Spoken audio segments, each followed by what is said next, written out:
Welcome, everybody, to the High Return Real Estate Show. This is Jeff Schechter, a.k.a. Shecky, and I am here with my fantastic and amazing business partner, Mr. Jack Gibson. How you doing, Jack? I'm great, Jackie. Excited about today's podcast, as always. Yeah, this is going to be really, really great show. I know you've met this gentleman a few times, and we've got a very, very special guest.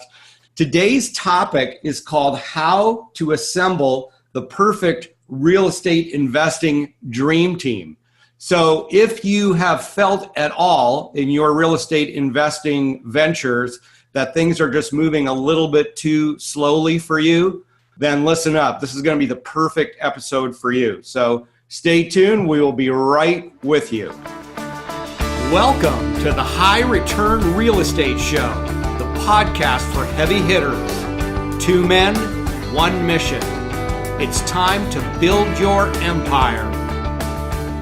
All right, everybody. So I'm going to go ahead and introduce our special guest. His name is John Carney. He's a real estate investor. He's also an author and then an established speaker. He's lived in Australia for several years, currently resides in Cleveland, Ohio. What a great city there, John. He wrote the book called Real Estate is a Team Sport, and it's all about how to assemble a great team around you so that you're not trying to go to real estate, doing it on your own.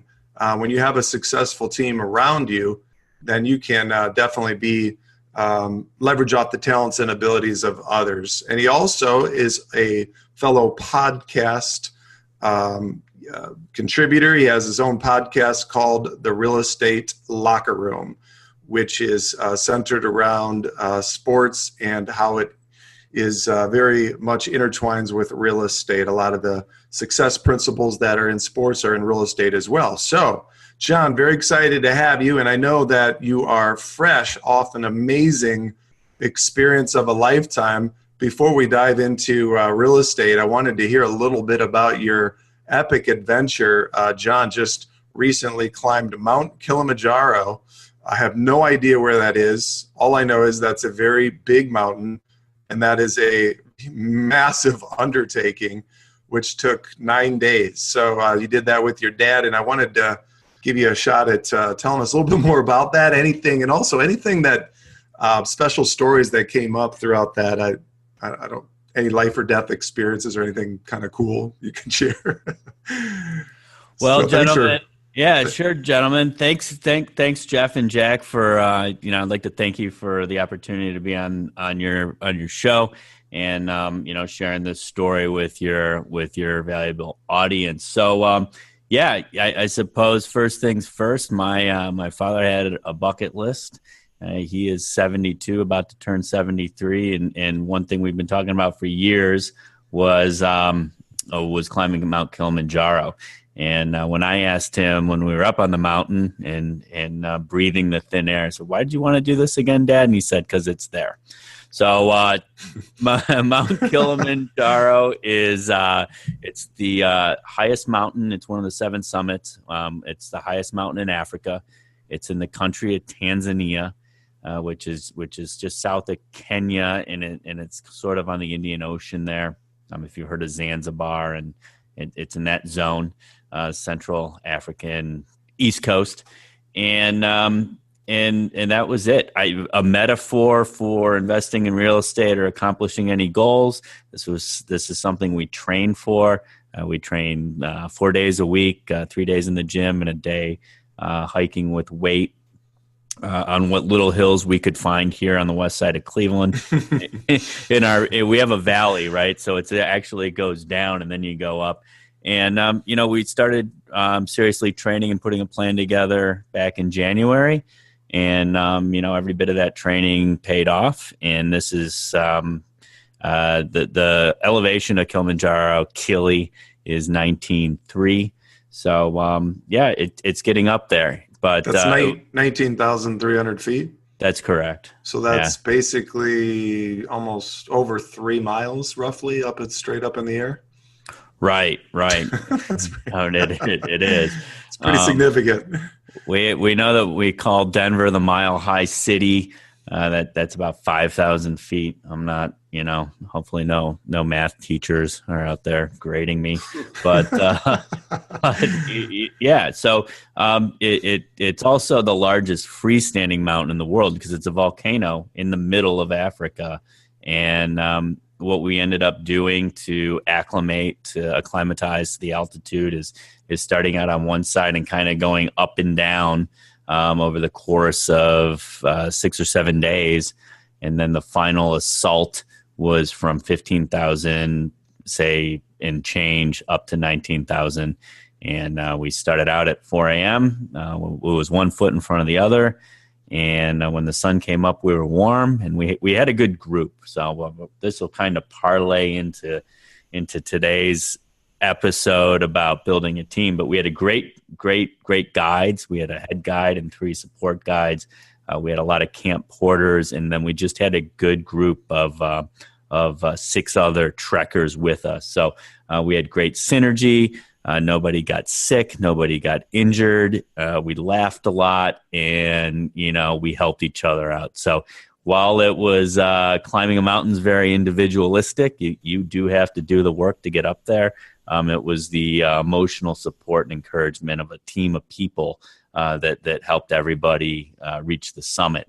And every night after dinner, our guides would brief us on the next day.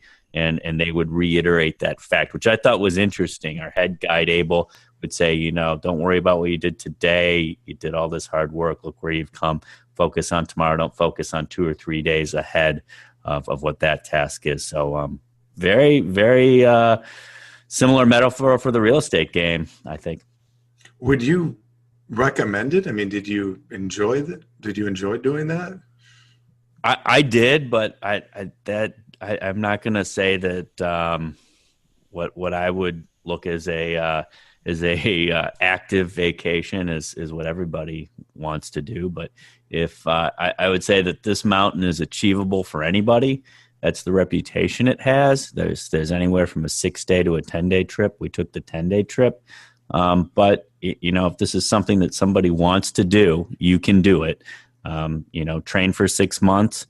Prepare yourself mentally and physically, and then you're just never going to know until you're out there putting 1 foot in front of the other. But it's achievable for I think everybody. That's great. Congratulations! What a cool thing for you to do with your dad. So let's talk a little bit about how you got started in real estate. Tell us a little bit about your background and kind of what your specialty is, and then we'll dive into how to assemble a great team.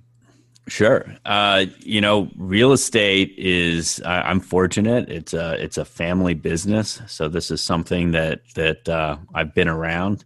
And my first job was, picking up trash and filling potholes at my uncle's, shopping centers, right? When I was 14, 15, 16.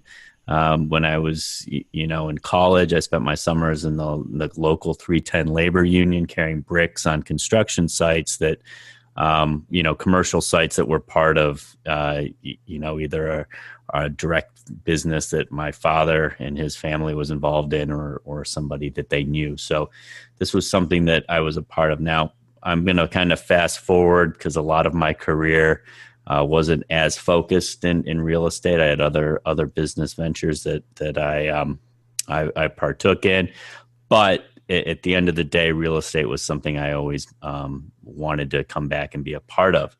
So, and with that, I always had good mentors, and this was a dinner table topic. So there seemed to be easy access to questions and answers. If hopefully that answers your question. So what's your specialty? Like, what are you doing right now? What inside of the real estate? Are you in buy and hold? Are you flipping property? What are you doing to buy and hold and manage and develop? So that's kind of a mouthful. The business I moved back to from Australia to America to work in is the Landmark Companies, which is a Cleveland-based development and property management business. So we develop real estate, and we also look for multifamily opportunities where there's a development value add and then ongoing management. So what we specialize in is putting together the partners and the equity and the capital stack to acquire a multifamily asset, and then this current project we just acquired is called the Shoreline. It's just east of downtown Cleveland, and the value add to the 156 units was another 29 unit build out, which we're in the process of doing. This literally closed the day we landed in Africa at the 0 hour, right? Nothing's ever easy, no matter how well you plan for it in this game. But we had my brother and other partners here looking after that. So that is what I'm working on day to day, is looking for opportunities like that. The Landmark Companies has a management company that has a sterling reputation in Cleveland, for tenant retention and tenant satisfaction, and our managers do a great job in the downtown warehouse district, and we have a building in Indianapolis that we provide a home for people in an urban setting, and we want to make sure that they love living there, which is to us the most important thing. So this podcast, I think we've talked about, is laser focused on buy and hold investing. So when you're, as far as when you wrote your book, were you focused on, speaking to the buy and hold investor as far as assembling the team, or who were you trying to really reach with your book? So let's turn the clock back a few years. My wife, the backstory is that I married an Australian, and I was living in Melbourne, Australia, between 2009 and 2016. So for 7 years, I was living down under in Melbourne. So a business that I started was called America Property Source, and that business enabled Australians to safely purchase U.S. real estate and multiply their cash flow. Right. So that was a sign of the times. Back in 2009, 10, 11, 12, 13, we were working with a team that I had assembled in Phoenix, Arizona, and our Australian clients were buying at the bottom of the real estate market there. Why Phoenix? Really was because that's where I had people on the ground that I knew and trusted. And then the other part of the equation that was great for our investors, and still is to a degree, is the currency exchange. They were exchanging their money out of a historically high Australian dollar into the U.S. dollar, and we had clients changing it at $1.08 at the time. Now that currency is adjusted back down to say 72 to 74 cents. So if you look at that, that's like almost a 30% gain plus just in currency. And we've seen a lot of properties double in value in just over, 5 to 6 years. So that was the opportunity at the time. That was a sign of the times. Wow. Now, those investors probably made out pretty well. Not only are they buying at a U.S.-based discount when the market was soft, but they're also getting 30% more spending power with the currency exchange. They did pretty well. Huh?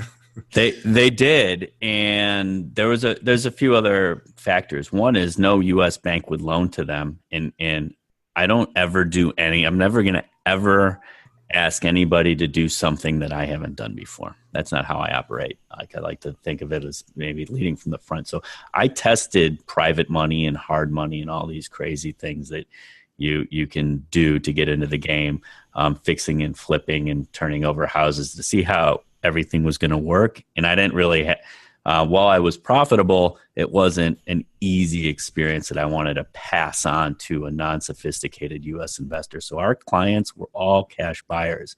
Now they're able to leverage that equity out through a few select lenders that we have in the Phoenix market and basically add to their portfolio. So we still have, that's not my core day-to-day business, but I do not turn investors away from Australia that either come highly recommended or current investors that want to continue to grow their portfolio. So it's it's gone from my core day-to-day business when I was living in Australia to more of a side enterprise. But I get a lot of satisfaction out of seeing people be successful. So that is where the book came from. And I know you guys want to dig into that. So yeah, that's great stuff. I mean, you've had quite an extensive track record, international experience in real estate development. So this is great to hear your perspective. So yeah, let's dive into the book. You know, I know there's 9 key players on the team. So let it rip. Tell us more about, you know, what our listeners need to do to really have a good team surrounding them so they can really, you know, maximize their success. Perfect. And I know you both are entrepreneurs who've started your own business. So a lot of this stemmed from the sleeping through the night factor that you get when you start a new company. And for me, I was an American, I was an outsider in a new country, taking a lot of money and putting into my country and telling people this was going to work. So before I ever did that, I assembled my US team, right? And there was a few extra players, but you know, I assembled the right people that you would need to be successful to own, operate, manage, and buy and sell real estate in America. And I was all proud of myself for that. But as I started doing more and more transactions and time ticked by, you know, we were even renovating properties for people in the early days. That there weren't turnkey providers like there are today. That was like a business that didn't exist then. You know, the majority of my clients were very successful, and I didn't hear from them unless they wanted to buy a second, third, fourth property, which was great for us. But we had a few people that struggled, and we took that. I took that as like their struggle was my personal struggle. Why are they having problems? And these weren't major issues. There wasn't loss of property, but maybe loss of rent for a month, or overpaying bills, or missing a tax bill, and so on and so forth. So there was this. It boiled down to a bad communication system between our clients in Australia and their entire team of support in America. It wasn't like buying. It's not buying real estate, as you guys know, and your listeners know. It's not like investing in ABC share on the New York Stock Exchange. It's not a just buy it and forget about it type thing. You have to be active to some degree. So I started preaching be active for a couple hours a month. Reach out and talk to the people on your team. So the book really stemmed from solving problems for our clients and trying to come up with something I could physically give somebody to say, hey, this is how you invest in real estate here in Australia. The book is written from the Australian perspective, and it's the same anywhere in the world. I think you can plug in these 9 players I'm going to talk about into any real estate market globally. I believe it'll work. There might be some semantics, but I've done real estate transactions now on 3 continents, and it's pretty much the same ordeal. So, yeah, I mean, does that make sense? If I've been clear on the backstory, we're good. So the first player that I believe everybody needs to have, is an accountant that understands real estate. Does that make sense to you guys? Well, I mean, you're buying real estate, right? To to make a profit and maximize your tax, deductions and all of that. So that does make sense to me. Right. So, I mean, accountant also, I mean, they're number people. I want someone keeping me accountable to the numbers. And if you have a good accountant that understands the tax laws in your state or your country, and has experience in investing in real estate, and by experience, I mean, they don't need to be an active real estate investor today, but it certainly would be nice if the accountant that you're trusting to help you grow a portfolio has had some experience buying and selling houses other than their primary residence. And these accountants are out there. I I mean, they do exist. They might not be active today, but you want to try and find somebody that doesn't do estate planning or doesn't do corporate tax or small business tax, but does specialize in real estate investing. So, John, let me just interrupt for a minute. I'm curious to know. Obviously, an accountant is it's interesting to me that that's the first one that you mentioned. But from a standpoint, obviously, of helping you with depreciation and some of those other things, some of those advantages, and that obviously changes from jurisdiction to jurisdiction. What's an example of what you might say an accountant holding you accountable? Well,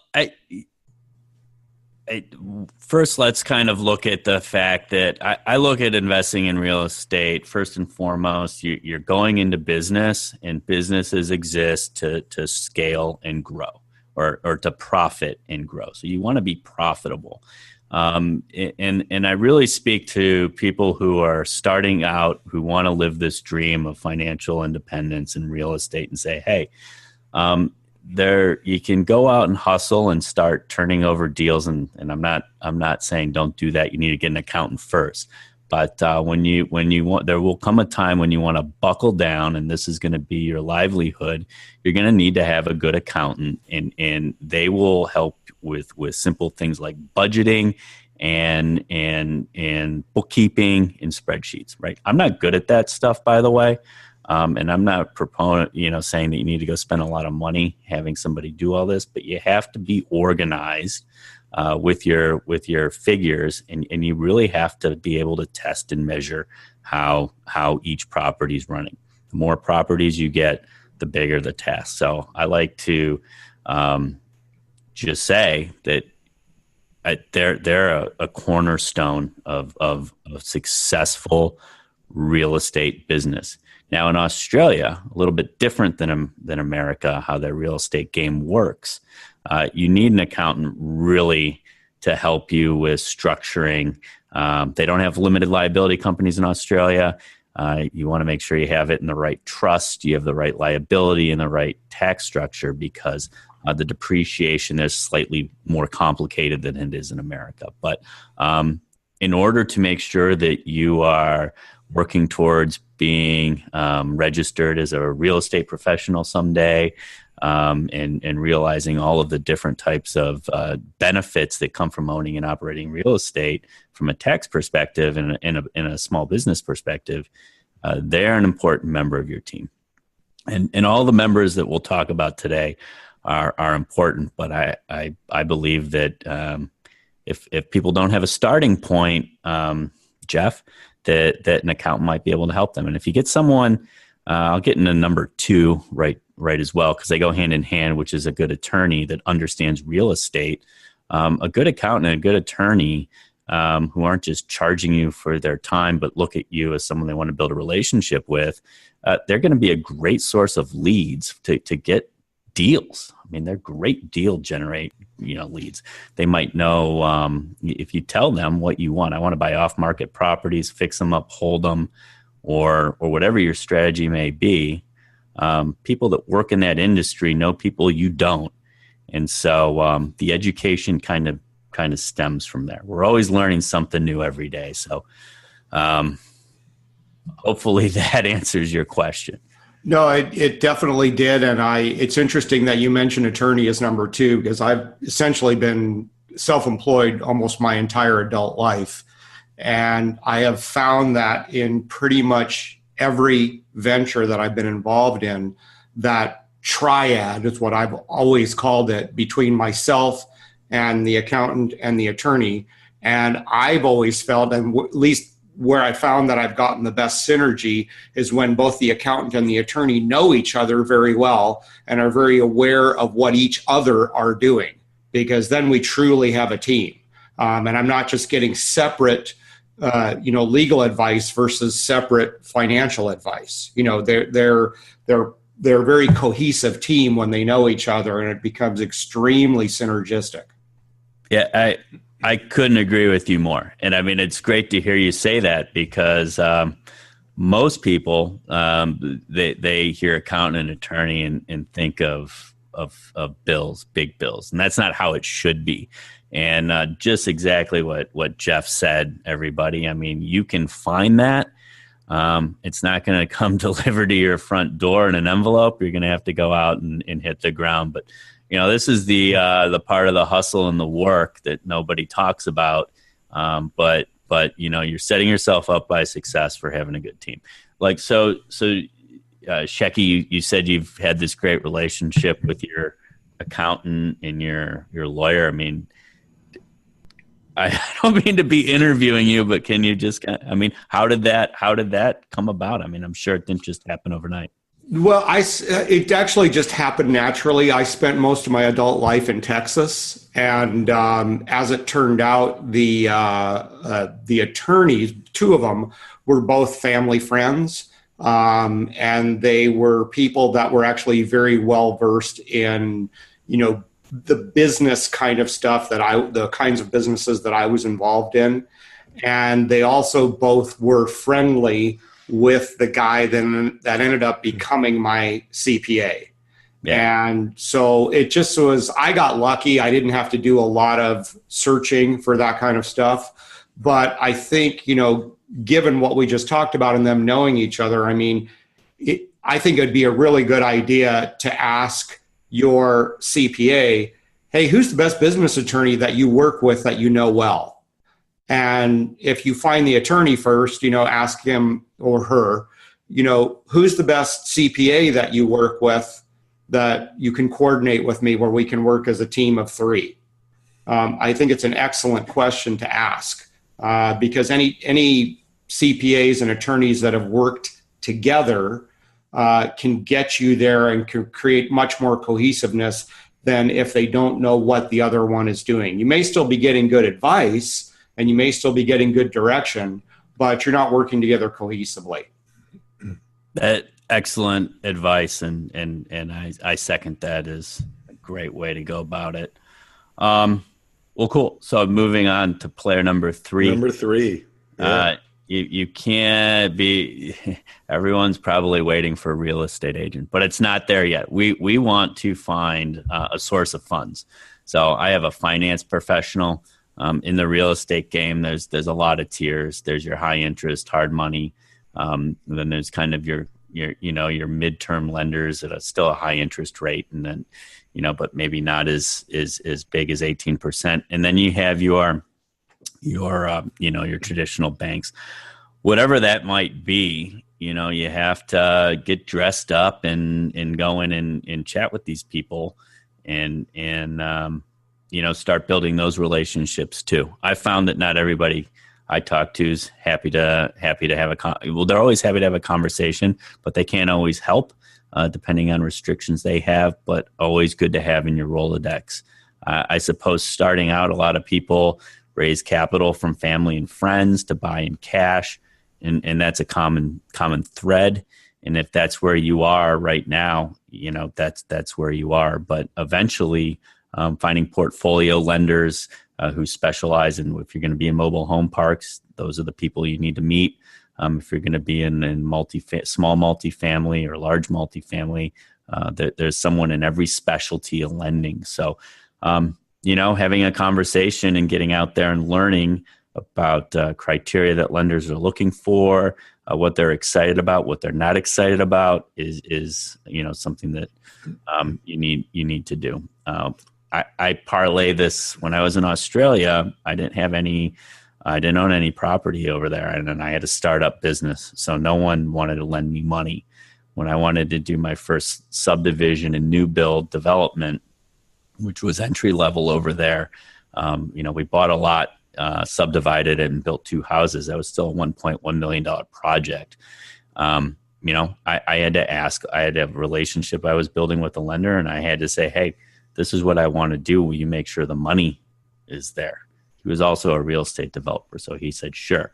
But you've got to be creative, and you guys probably talk about this all the time. So source of funds is kind of the third player you need on your team. John, sorry, just a quick curiosity type question. You said something around 18%. Is that kind of like the upper echelon of the, money you'd pay for hard money lending, or? I paid 18% to fill the gap and buy, my first multifamily deal. It was the strategy for this deal was a fix and hold and refinance down.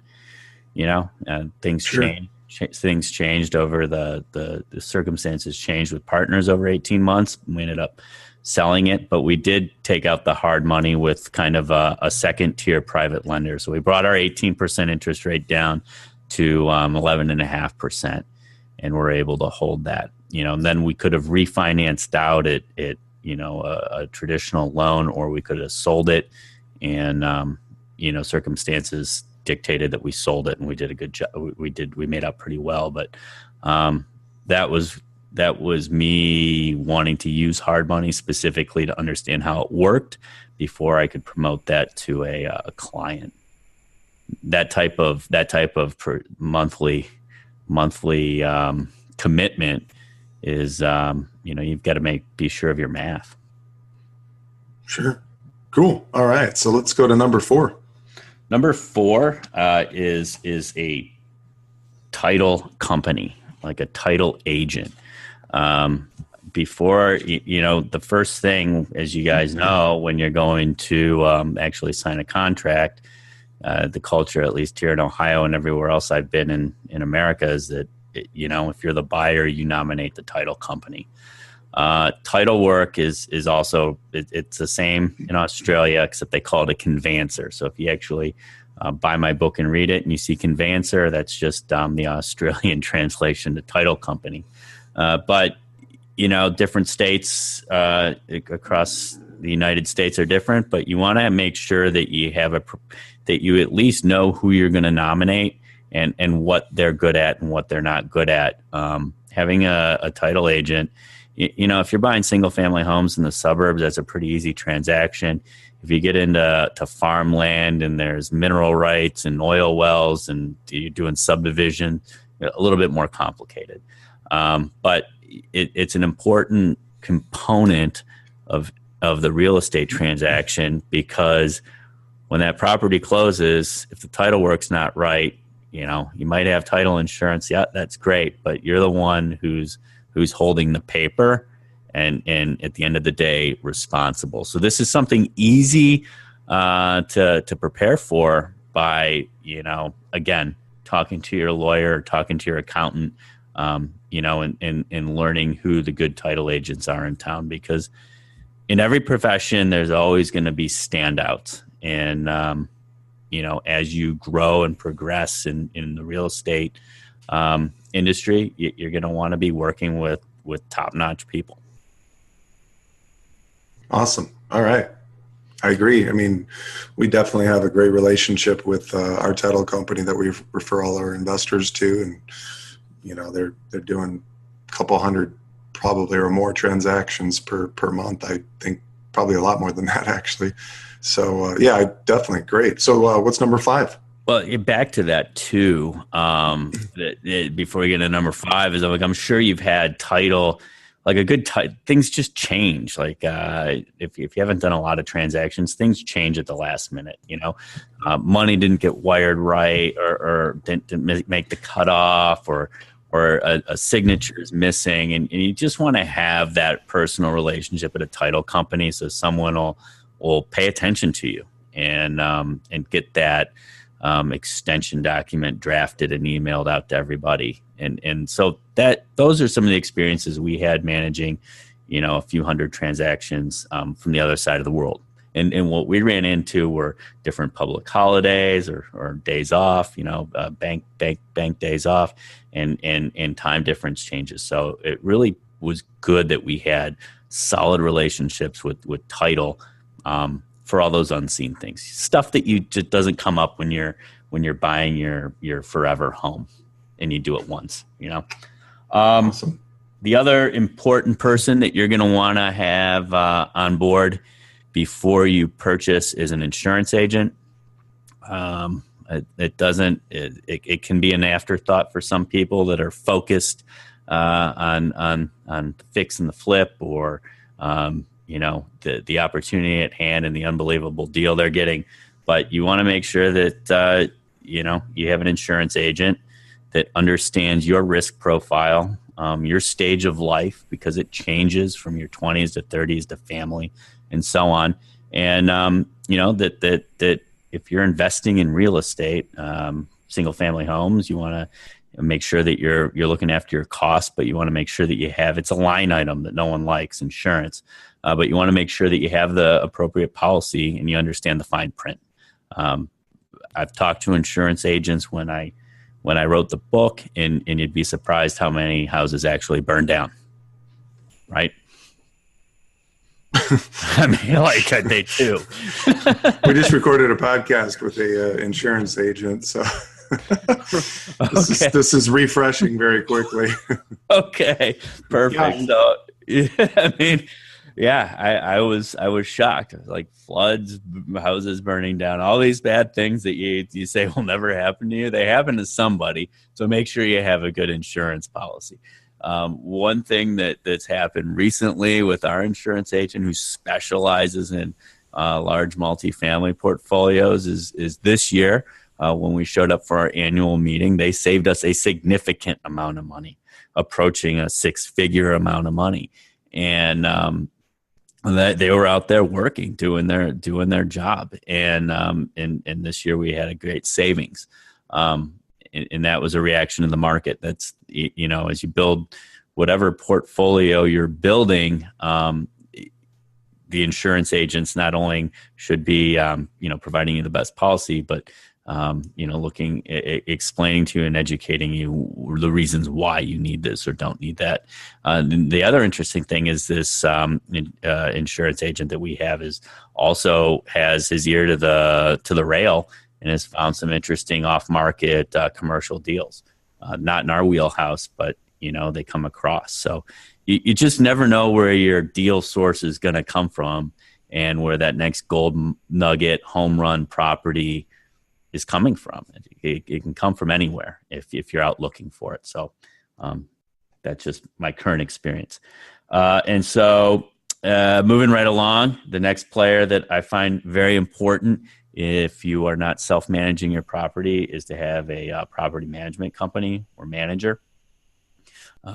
Again, these players are all the people that you want to have in place so that you can acquire your first or your obviously ongoing property. Some people, this one I think is like the type of person that you need to be able to fly from New York to LA with sit next to them on the plane, have a beer, go to a ball game, whatever it might be. But I find that I spent the most amount of time on the phone with property managers, and some are better than others, but this is where the personality, in my opinion, comes into play. I'd also say that there are companies out there that I've worked with that just do property management. And if they're focused on just the management component, I find that better than if they're just using that as a lead generation for their sales force. That's just my personal opinion about property management. Okay. Are we on number 7? We are. We're on number 7.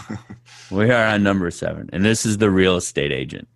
And this is obviously building a relationship with the right people. I mean, this is sales, and this is the client in sales rep relationship. And when you find the right synergy and the right person that's good at uncovering the deals that you want, whether it's a turnkey or a private deal source is maybe the better term, because not everyone uses a real estate agent.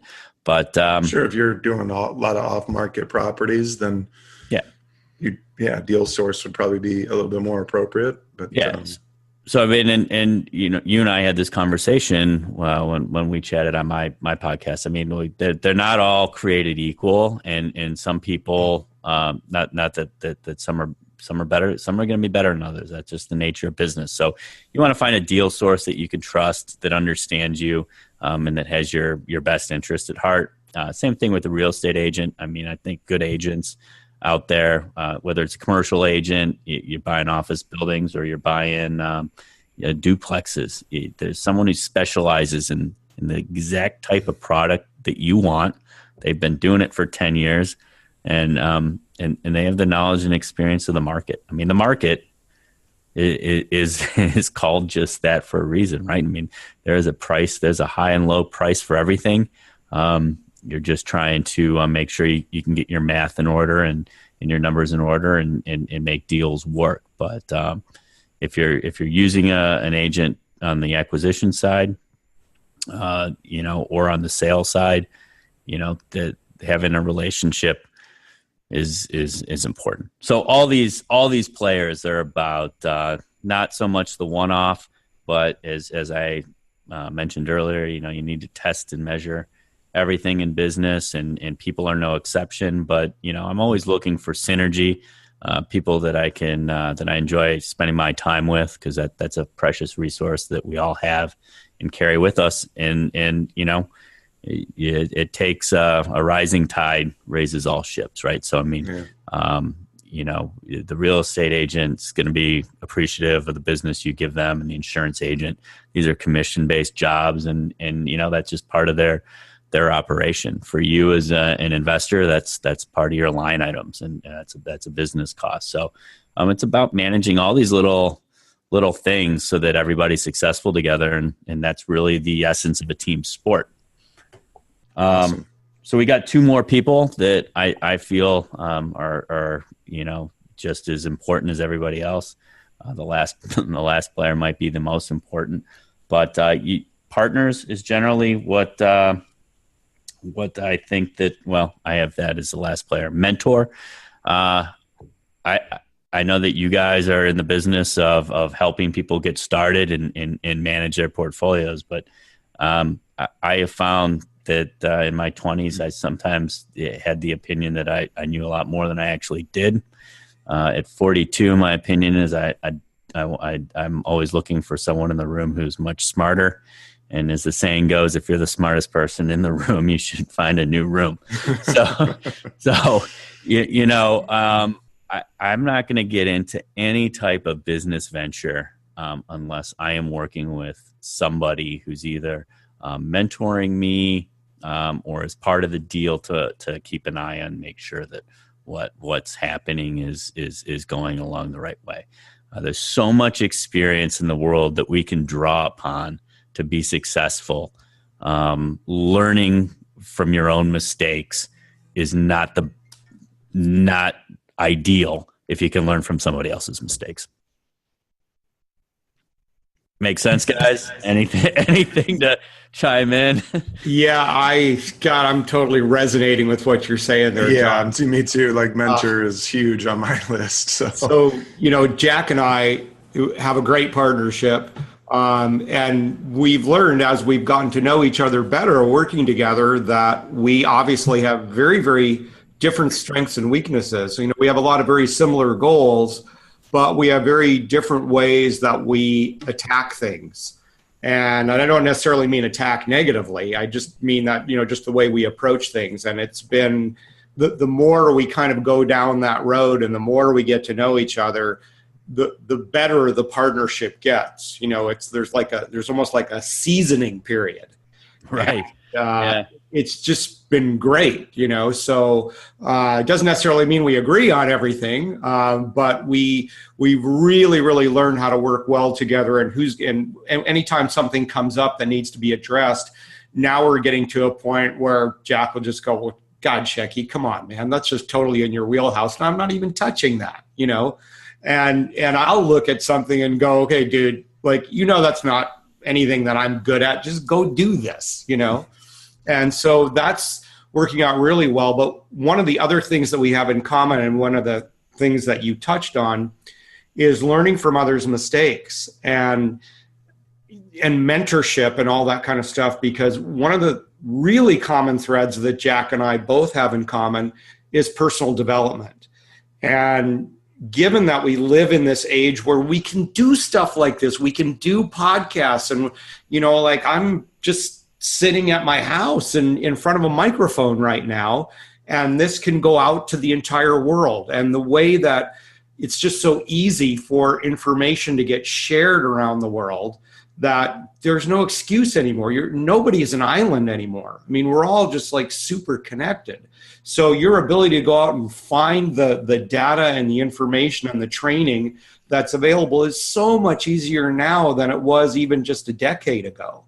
And it's just so much easier, I find, to be successful. Everybody complains, oh, there's so much technology and we're so busy. Yeah, but if you're a little bit focused, everything is right at your fingertips. So I love that you said that, because I feel like you're kind of preaching to the choir.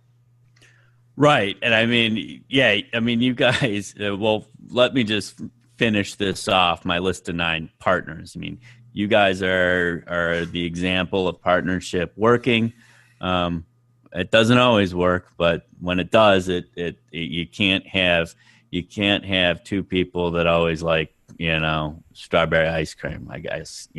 You've got to have that different skill set, and you've got to have a common goal, something you guys just said. I'm echoing. So I mean, that's it. That's the magic of the team that you have to recruit to be successful in the real estate game. And you guys are, with what you've told me, with a focus on personal development, I think if you're going to treat your real estate investments as a business, whether even one house is a business, you're going to eventually need a team. And if you want to grow that business, you're going to have to learn a little bit more about business. So, the income's of personal development. And I don't think that it's outrageously expensive. That you can play at any level. Correct me if I'm wrong. Well, I kind of just drawing right back to the mentorship and then the comment on the partnership as well. I think that there's so many, successful people out there that, like, part of what fulfills them is being able to pour into somebody else.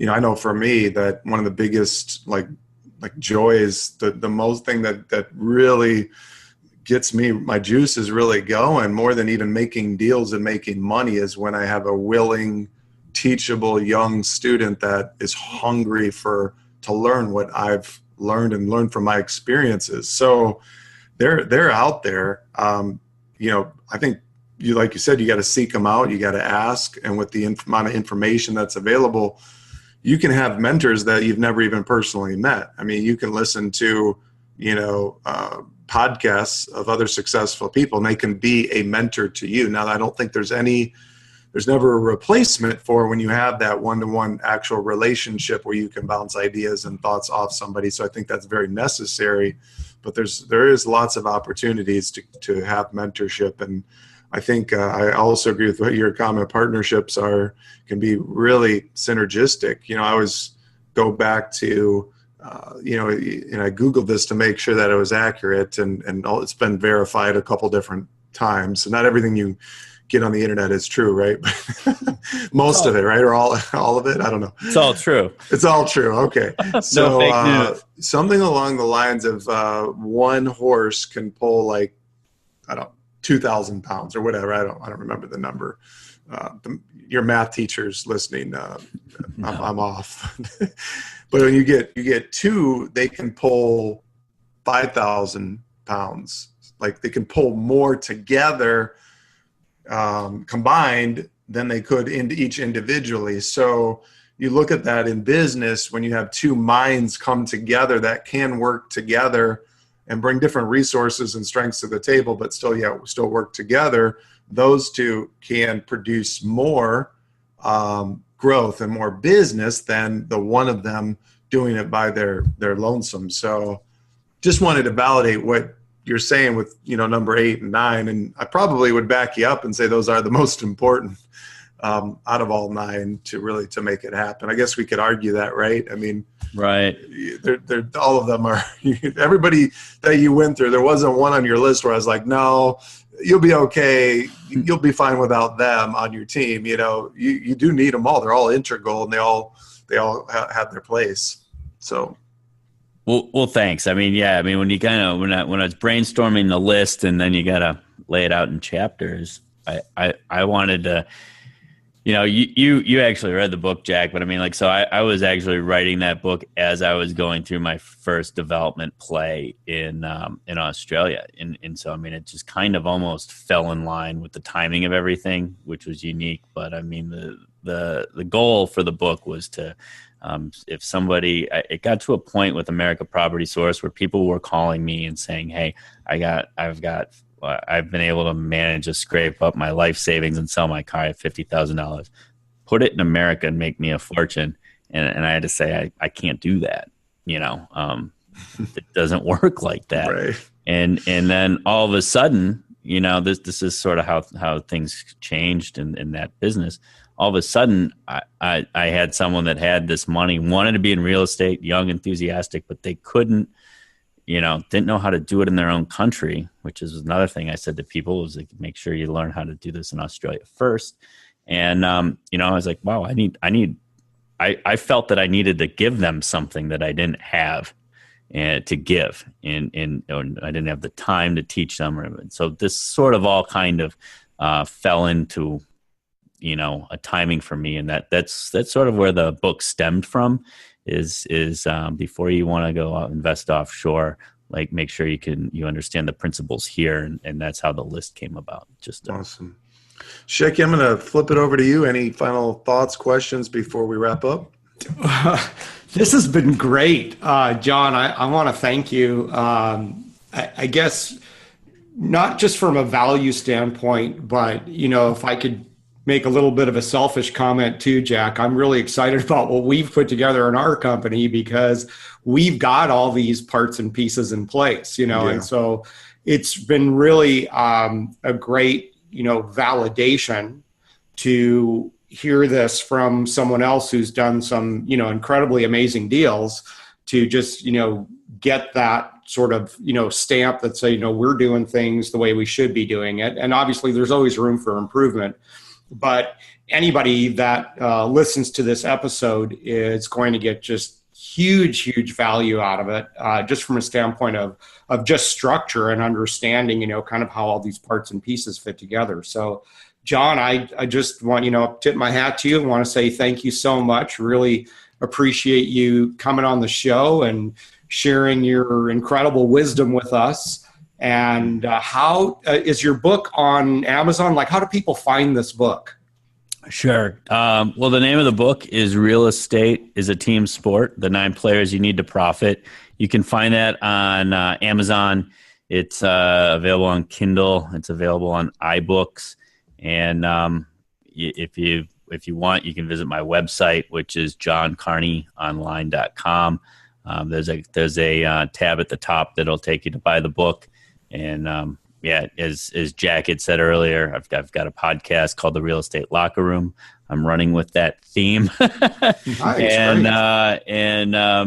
you can tune in there on the website as well. So I mean, just like you guys, podcasts live in all the usual places like Google Play and Stitcher and iTunes. If people want to get a hold of you, how do they follow you? Any social media platforms, or how would you like them to contact you? Sure. I'm on Twitter and Instagram and Facebook, John Carney Online, and all those buttons you can press to do it easily are on my my website as well. So my email address, if you want to shoot me a note directly, is jc@johncarneyonline.com, and it always goes, if there's anything I can do to help out, I'm always happy to help anybody out, with referring them to the right team player, or you just never know. So the exciting part about podcasting world, which you guys know, is you just get to meet great people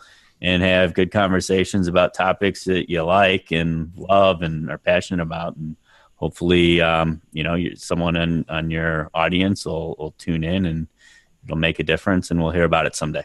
Awesome.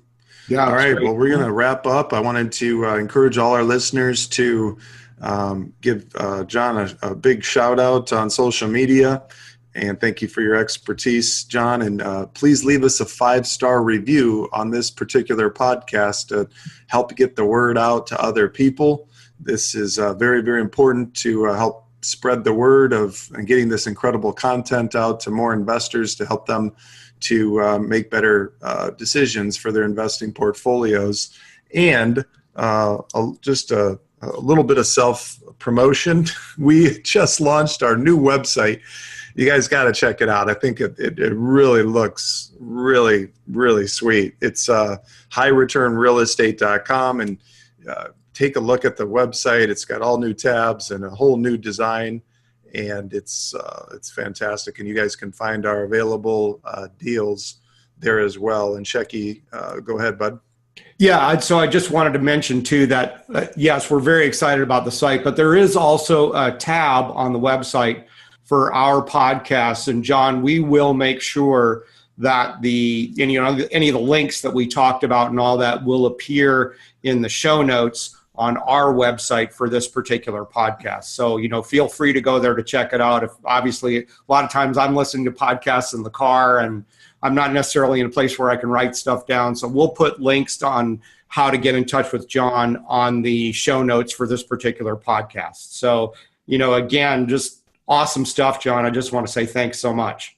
Hey guys, I really appreciate you inviting me to be on your show, and I love what you're doing, and great work, and I know that Jack's a Cleveland fan, so Shecky, you're invited if you're traveling through town. Either one of you, look me up, and we'll have a nice cold beer. There's plenty of opportunities to do that here in Cleveland, Ohio. Yes. Well, and to you as well, John, because I know you mentioned that you've got some projects in Indy. So, I'm right downtown Indy. So if you come this way, by all means, look me up. All right, for sure. That's a deal. Cool. All right. We'll catch an Indians or Cavs game together next time I'm in town, John.